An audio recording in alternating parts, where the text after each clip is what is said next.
कृपया distilled water का पानी का यदि उनको इस्तेमाल करना उसका वो करें, और हाथों की साफ़ सफाई, नाक आँख को न छुएँ, इस तरह की उनको परहेज़ रखने पड़ेंगे। हमने और सरकार ने भी डॉक्टर कम्युनिटी से, मेडिकल कम्युनिटी से भी दरख्वास्त करी है कि स्टेरॉइड्स का इनडिस्क्रिमिनेट यूज़ न किया जाए और ऑक्सीजनेशन का भी इनडिस्क्रिमिनेट यूज़ न किया जाए।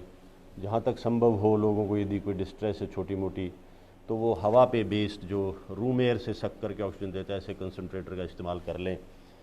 इसके अलावा हमने बच्चों के लिए ख़ास तौर पे CCIs में और बाल भवन इत्यादि में हमने कहा है कि बच्चों के लिए कुछ एक्टिविटीज़ चलाएं ताकि वो अवसाद का शिकार न हो और उनकी एनर्जी एक अच्छी दिशा में चैनलाइज हो जाए। यही चीज़ हम स्कूलों के लिए भी कर रहे हैं, D और DW की मार्फत, कि बच्चों को इंगेज रखें ताकि ऐसे माहौल में वो डिप्रेशन या अवसाद का शिकार न हो जाएं।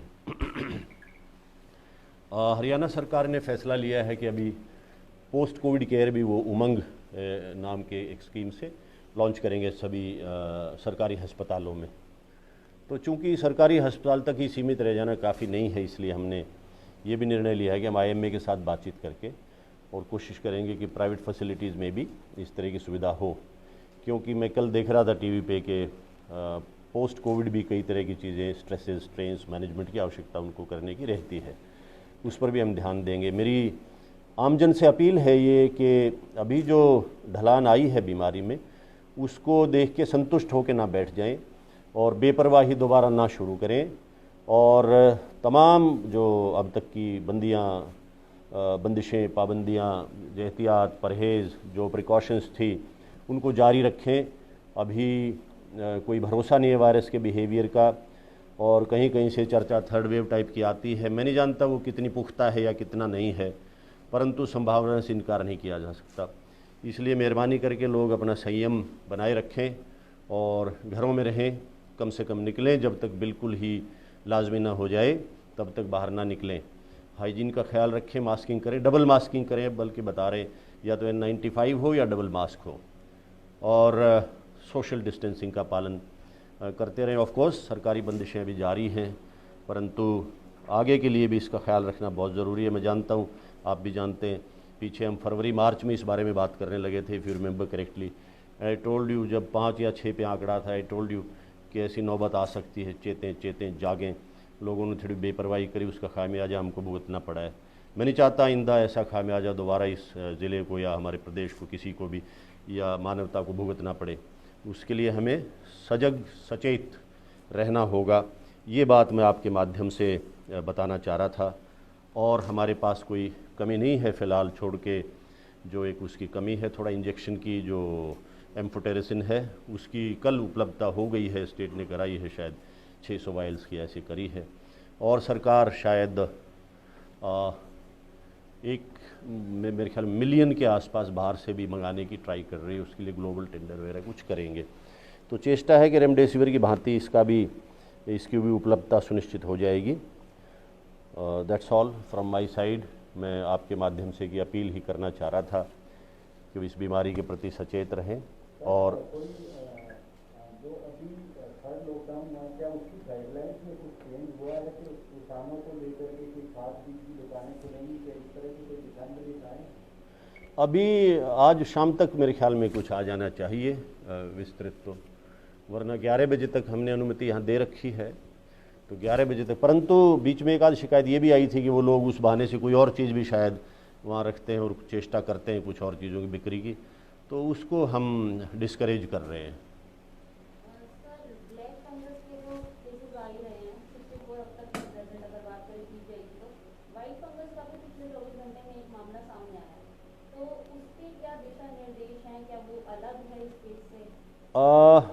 देखिए, इसका जो मेरे सुनने में भी आया वो ये है कि ब्लैक फंगस आपको बाहर दिख जाती है, वाइट फंगस शायद आपके अंदर इंटरनल ऑर्गन्स के अंदर अटैक कर रही है। फंगस हर जगह मौजूद है, आप अगर माइक्रोस्कोपिक एग्जामिनेशन करेंगे शायद ये टेबल पे भी आपको ब्लैक या वाइट फंगस मिल जाएगी। आप ब्रेड पुरानी रख देंगे, पड़ी रहेगी, उस पर मिठाई पे लग जाएगी, वो सफ़ेद होती है, फिर वो हरा होती है, फिर वो ब्लैक हो जाती है।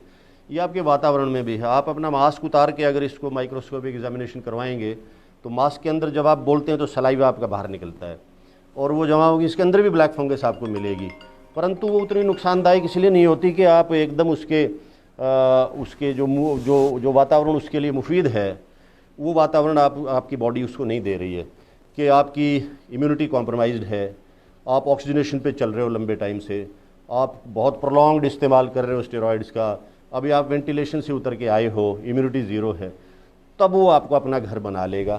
तो ये हर जगह है वातावरण में, जहाँ इम्यूनिटी अब लो चली गई है, ये कोविड ट्रीटमेंट की वजह से और कारणों से, या किसी को शुगर है और कुछ है, उनको ये ज़्यादा प्रभावित कर रही है। सर, जो छोटे जैसे PHC हैं या CHC हैं, ये जो हॉस्पिटल हैं यहाँ पे कोशिश ये करते हैं कि ये लोग मरीज को रेफर ही कर, लेकिन वहाँ ट्रीटमेंट करने का प्रयास ही नहीं होता, सीधा ये कह देते हैं कि रेफर टू PGI।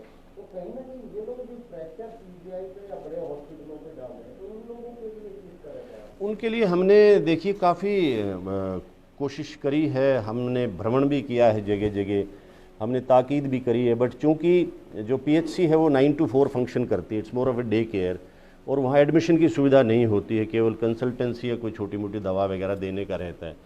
तो बिकॉज़ बीच में प्रेशर बहुत ज़्यादा आ गया था, तो स्टाफ की चूँकि कमी थी, तो PHC के स्टाफ को हमने 100% को नहीं दी, बट काफ़ी स्टाफ को हमने CHC और GH लेवल पे ले लिया था। अभी कल ये फैसला हुआ है कि उनको वापस अभी भेजा जाए। CHC में ऑफ कोर्स सुविधाएं हैं, बेड्स भी हैं, ऑक्सीजन भी है, एडमिशन भी है, सारी चीज़ें हैं। वेंटिलेटर CHC में नहीं होता है, बाकी सब चीज़ें हैं।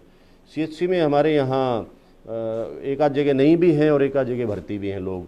कलानौर में आप देखेंगे बड़ा अच्छा इस्तेमाल हो रहा है, शायद 12, 15, 18 लोग वहाँ एडमिट भी थे। और PHC में ज़रूर ये रहती है कि यदि किसी को थोड़ा बहुत डिस्ट्रेस है तो वो आई मीन वो अपग्रेड ना कर जाए पेशेंट वहीं पे, तो नुकसान होगा, इसलिए उसको आगे भेजते हैं। जी। बस एक शॉर्ट। हर खबर और नई वीडियोस देखने के लिए फेसबुक पर लाइक, इंस्टा पर फॉलो और यूट्यूब पर करें सब्सक्राइब।